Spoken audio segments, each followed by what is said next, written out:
love stories do not begin with fireworks. They begin with silence, distance, and the letters we never send.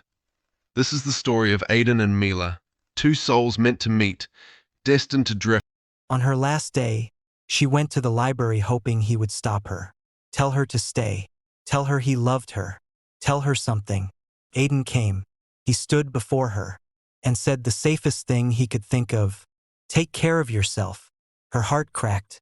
She whispered, I wish you had given me something to stay for. But he didn't understand until she walked away. Until the library felt emptier than ever. Until the silence finally screamed, you just lost her. He reached for his notebook, the one filled with unsent letters, and for the first time in months he read them.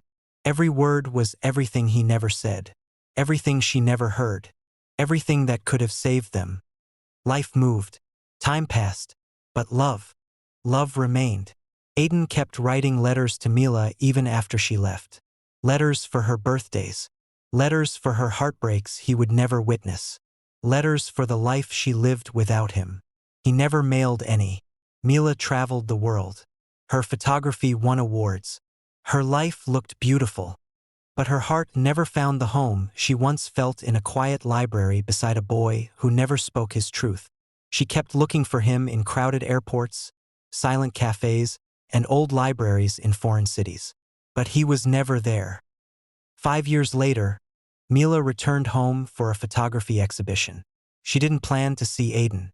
She didn't plan anything at all. But fate plans for us. She visited the old library just for nostalgia. And there he was, sitting at the same table, same seat, same quiet presence. But something in him looked tired, older, sadder. He looked up, and the world stopped. Mila, he whispered. She smiled softly. Aidan, you stayed. He nodded. I was afraid to leave. Afraid you'd come back and I wouldn't be here. Silence. Heavy. Full of everything they never said. Then Aidan reached into his bag and placed a stack of aged, folded papers on the table. The letters. Her breath caught. These are all for me? They were always for you, he said quietly. I just never had the courage to send them. She opened the first one, her hands trembling. Tears blurred her vision before she even finished reading the second line. Aidan, she whispered, voice breaking. All this time? You loved me all this time. I never stopped. Mila placed her forehead against his. Soft, shaking, overwhelmed. I didn't need perfect words, she said. I just needed you. They walked out of the library together, the same place where their story almost ended. Aidan took a deep breath, pulled out one last envelope, and handed it to her. This is the only letter I wrote today, he said, and the only one I want you to read right now. Hands trembling, she opened it. It said, I don't want to love you in silence anymore. Stay, or let me come with you. Her eyes filled again, but this time with something warm, bright, certain. Aidan, she whispered, you don't have to come with me. Then she took his hand.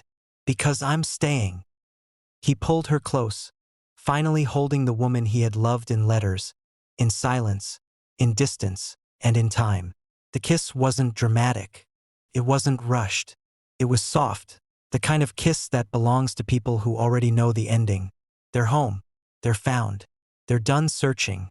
And that is the story of love that waited, love that endured, love that returned. The letters he never sent, where silence failed them but destiny never did.